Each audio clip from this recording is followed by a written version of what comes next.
துரை காலையில தூங்கி எந்திரிக்கிறதுக்கு முன்னாடியே வெற்றி அங்க வந்து வெயிட் பண்ணிக்கிட்டு இருக்கான். அவரும் தூங்கி எந்திரிச்சு அவனை பார்த்துட்டு ஒரு பேப்பரையும் பேனாவையும் எடுத்துட்டு வர சொல்றாரு. அவனும் குடுகுடுன்னு ஓடி போய் எடுத்துட்டு வந்து கொடுக்க, சமையல் பண்றதுக்கு ஒரு சில பொருட்களை வாங்கிட்டு வர சொல்றாருன்னு பார்த்தா, அவன் வாங்கிட்டு வந்ததுக்கு அப்புறம் தான் தெரியுது சாப்பாடு என்ன வேணும்னு எழுதி கொடுத்து வாங்கிட்டு வர சொல்லியிருக்காருன்னு. நம்ம பையனும் அடுத்து என்ன பண்ணணும்னு கேட்க, வெற்றிக்கு அவர் ட்ரைனிங் கொடுக்கணும்னா அவர் வைக்க போற 3 டெஸ்ட்ல அவன் பாஸ் ஆகணும். சப்போஸ் ஒரு டெஸ்ட்ல ஃபெயில் ஆனா கூட திரும்பி பார்க்காம ஓடி போயிடணும்னு சொல்லிட்டு வெற்றியோட ஃபர்ஸ்ட் டெஸ்ட்டை ஸ்டார்ட் பண்றாரு. அது என்ன டெஸ்ட் அப்படின்னா, அவன் வாங்கிட்டு வந்த சாப்பாடை மோந்து பார்த்து அதுல என்ன யூஸ் பண்ணியிருக்காங்கன்னு சொல்லணும். அது மட்டும் இல்லாம அதை டேஸ்ட் பண்ணி பார்த்தோம் துரை கேட்கிற கேள்விக்கெல்லாம் அவன் ஆன்சர் பண்ணணும். நம்ம பையன் தான் மோந்து பார்க்கணும்னா நாயோட மோசமா மோந்து பார்ப்பானே, அசால்ட்டா மோந்து பார்த்தும் டேஸ்ட் பண்ணி பார்த்தோம் பக்காவா அவரோட கேள்விக்கெல்லாம் டான்னு பதில் சொல்றான். ஆனா அதுலயும் ஒரு சில மிஸ்டேக் எல்லாம் இருந்திருக்கு. அதையெல்லாம் துரையே அவனுக்கு சொல்லி புரிய வைக்கிறாரு. அதனால கொஞ்சம் சந்தேகத்தோட நான் பாஸ் ஆயிட்டேனான்னு கேட்க, அவரும் பாஸ் ஆயிட்ட ஈவினிங் செகண்ட் ரவுண்டை வச்சுட்டு நாளைக்கு ஃபைனல்ஸை வச்சுக்கலாம்னு காலையிலேயே ஒரு கட்டிங்கை போட்டு படுத்துறாரு. அப்புறம் ரெசார்ட்ல நம்ம பாண்டி கிச்சனுக்கு ஆர்டர் எடுத்துட்டு வந்து வெற்றியை கூப்பிட்டு போன விஷயம் என்னாச்சு, மாஸ்டர் என்ன சொல்றாருன்னு கேக்குறான். வெற்றியும் 3 ரவுண்டு சொல்லியிருக்காப்ல.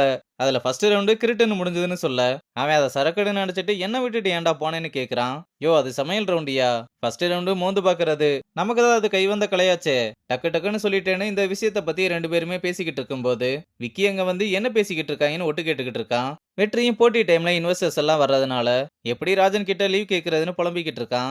அப்ப விக்கியும் எதை பத்தி பேசுறீங்கன்னு கேட்க, அவனை நம்பி அவன்கிட்ட எல்லா விஷயத்தையுமே சொன்னதும் அவனும் வாழ்த்துக்கள் சொல்லிட்டு என்ன ஹெல்ப்னாலும் என்கிட்ட கேளு, நான் சொல்லி கொடுக்குறேன். அப்புறம் நாளைக்கு ஈவெண்ட்டை பத்தி நீ கவலைப்படாத, நான் பாத்துக்கிறேன், நீ பர்மிஷன் கேட்டு போயிட்டு வான்னு சொல்றான். நம்ம பசங்களும் இவன் ஏதோ நாளைக்கு ஊழ வேலை பார்க்க போறான், வெற்றி இருந்தா அந்த பிளான்ல பிரச்சனை வரும், அதனாலதான் இவனை கலட்டி விடுறான்னு தெரியாம இவன் நல்லவனை நினைச்சு சந்தோஷப்படுறாங்க. அப்புறம் விக்கி நெடுமாறனுக்கு கால் பண்ணி வெற்றி வரப்போற ஸ்டார் செஃப் காம்படிஷன்ல கலந்துக்க ஒரு ஸ்டார் செஃப் கிட்ட ட்ரைனிங் எடுத்துக்கிட்டு இருக்கான்ற விஷயத்த சொன்னதும் நெடுமாறன் அதுக்கு வாய்ப்பே இல்லையேன்னு இந்த விஷயத்த கேட்டதும் சாக்குல உறைஞ்சு போய் நிக்கிறாரு. அப்புறம் இன்வெஸ்டர்ஸ்ல ஒரு சில பேர் ரெசார்ட்டுக்கு வர அவங்கள வந்து எல்லாருமே வரவேற்று அவங்களுக்கு ஒரு ரூம் அரேஞ்ச் பண்ண வேணையும் விக்கியும் ஃபுட் ஆர்டர் எடுத்துட்டு வந்து கிச்சன்ல வேலை எல்லாமே படு பயங்கரமா பார்க்க ஆரம்பிக்கிறாங்க.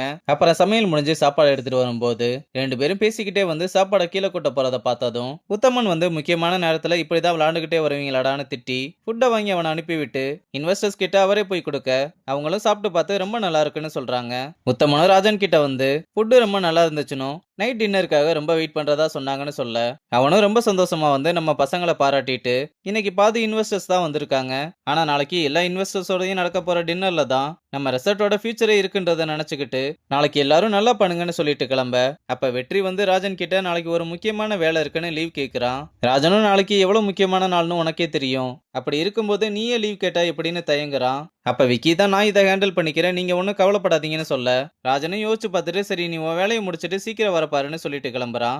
அப்புறம் வெற்றி வந்து துரை கிட்ட அடுத்த ரவுண்டு என்னன்னு கேட்க, அவரும் ப்ரெஷர் ஹேண்டில் பண்றது தான் அடுத்த ரவுண்டுன்னு, எவ்வளவு ப்ரெஷர் இருந்தாலும் நீ சமைச்சதை டேஸ்ட் மாறாம கொடுக்கணும், அதுக்கு நீ சரஸ்வதி அக்கா கடையை சிங்கிள் ஹேண்டடா நடத்த போற, நான் இதை பத்தி அக்கா கிட்ட பேசிட்டேன், நீ போயிட்டு வான்னு சொன்னதும் வெற்றியும் அக்காவோட கடைக்கு வந்து அவனோட வேலையை ஆரம்பிக்கிறான். அப்ப துரை போர்டுல இருந்த எல்லாத்தையுமே அழிச்சிட்டு எதையோ எழுதி வச்சுட்டு கிளம்ப, நம்ம பையனும் என்ன எழுதியிருக்காருன்னு பார்த்தா இங்க என்ன சாப்பிட்டாலும் ₹1 தான், ஆனா பார்சல் யாருக்கும் கிடையாதுன்னு எழுதி வச்சுட்டு போயிருக்காரு. இத கஸ்டமர்ஸும் பார்த்துட்டு எல்லார்கிட்டையுமே சொல்ல கூட்டம் அலமோத ஆரம்பிச்சு வெற்றியை போட்டு முச்சு தள்ளிக்கிட்டு இருக்கானுங்க.